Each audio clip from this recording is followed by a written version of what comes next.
It started with a single white rose. Isla found it on her doorstep one morning, a delicate bloom wrapped in silk with a handwritten note. For the woman whose beauty is as timeless as this rose. No signature, no explanation. She thought it was a mistake. Maybe a delivery meant for someone else. But then, the gifts kept coming. A diamond bracelet arrived next, nestled inside a velvet box with another note. A jewel as exquisite as the one who wears it. Then a designer dress, the exact one she had admired in a store window weeks ago. At first, Isla was flattered. Maybe it was a secret admirer, someone who had been watching her from afar. But then, the gifts became more personal. A painting of her favorite skyline, the view from her childhood home. A book she had mentioned wanting in a casual conversation months ago. A perfume she had worn only once at a gala, a scent barely anyone noticed. Whoever this was, they knew her better than she knew herself. Her best friend, Sienna, squealed in delight when she mentioned the mysterious admirer. "Oh my God, Isla. This is so romantic. What if it's someone you know?" Isla laughed it off, but deep inside, an unease settled in. Because it wasn't romance she felt. It was something darker. Obsession. The gifts continued. The notes became more intimate. "I dream of you every night. One day, you will be mine. No one can love you the way I do." Isla's skin prickled every time she read them. Then came the final push. An invitation. A black envelope with gold lettering arrived at her door. Inside was an invitation to an exclusive gala, Grayson Hale's annual charity event. She nearly laughed. Grayson Hale, billionaire, philanthropist, and her best friend Sienna's fiancé. But why was she invited? That night, Isla walked into the grand ballroom, her red dress flowing like liquid fire. Chandeliers sparkled above her, music hummed in the background, and the scent of expensive cologne and champagne filled the air. Then she saw him, Grayson Hale, tall, imposing, dressed in an immaculate black tuxedo, and staring straight at her.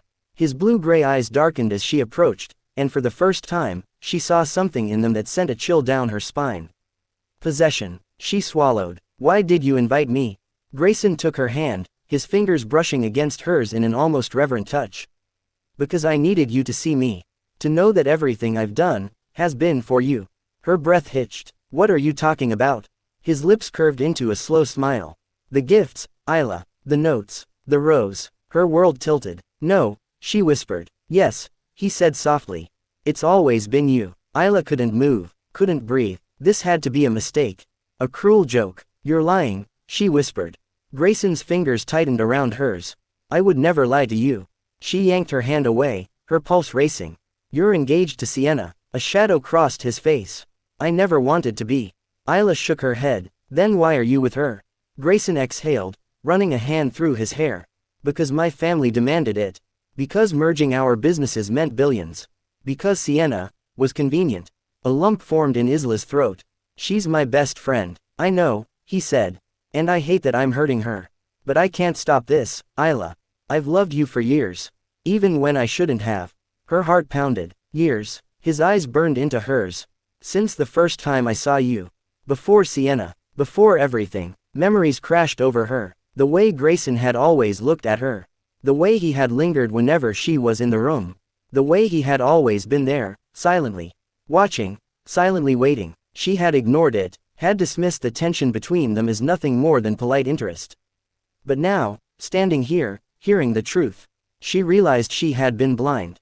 "Say something," Grayson whispered. Isla's mind screamed at her to run. To push him away. To tell him that he was insane, that this was impossible. But her heart, the traitorous thing, beat faster in his presence. And she hated herself for it. Days passed. Isla avoided Grayson. She ignored the calls, the messages, the invitations. But fate was cruel. One evening, Sienna showed up at her apartment, excitement gleaming in her eyes. "Isla, Grayson and I finally set a wedding date." The words hit like a punch. "He's been so distant lately," Sienna continued, twirling the diamond ring on her finger. "But I think he's just stressed. Maybe after the wedding, things will go back to normal." Isla forced a smile. "I'm happy for you." A lie. She wasn't happy. She was drowning. That night, she found herself outside Grayson's penthouse. She told herself she was here to end it. To set things straight. But the moment he opened the door, she knew she was already lost. His eyes darkened. "You came." She swallowed. "This has to stop." Grayson stepped forward, his warmth invading her space. Tell me you don't feel it too. She opened her mouth to lie, but his hands cupped her face, his breath ghosting over her lips. And then he kissed her. A kiss filled with years of longing, of silent obsession, of stolen dreams. When they broke apart, Isla whispered, "What have we done?" Grayson's gaze burned into hers. "Something we can never take back." The door clicked shut, and the world shattered.